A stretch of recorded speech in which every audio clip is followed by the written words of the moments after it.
Jadi alergi debu lah, alergi polusi.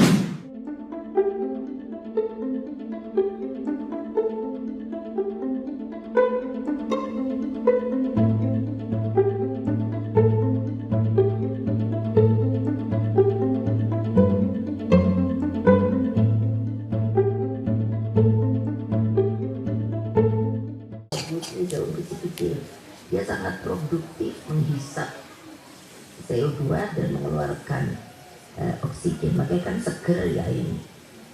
Loh, coba di Jakarta itu, makanya saya sampai suka batuk-batuk, jadi alergi debu lah, alergi polusi itu kan, aduh, sampai saya bilang sama Pak Jokowi,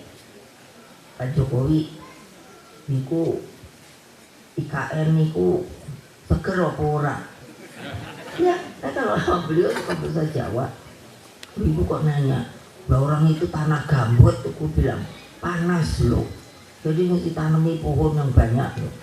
Terus oh ya sudah gitu, ya lupa gambut itu airnya asam, bukan basah, jadi sulit kalau untuk ditanami pohon.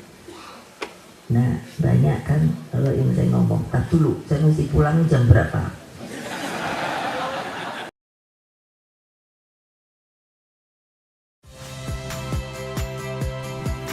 Saya Harjuno Pramendito. Saksikan program-program Kompas TV melalui siaran digital, pay TV, dan media streaming lainnya. Kompas TV, independen, terpercaya.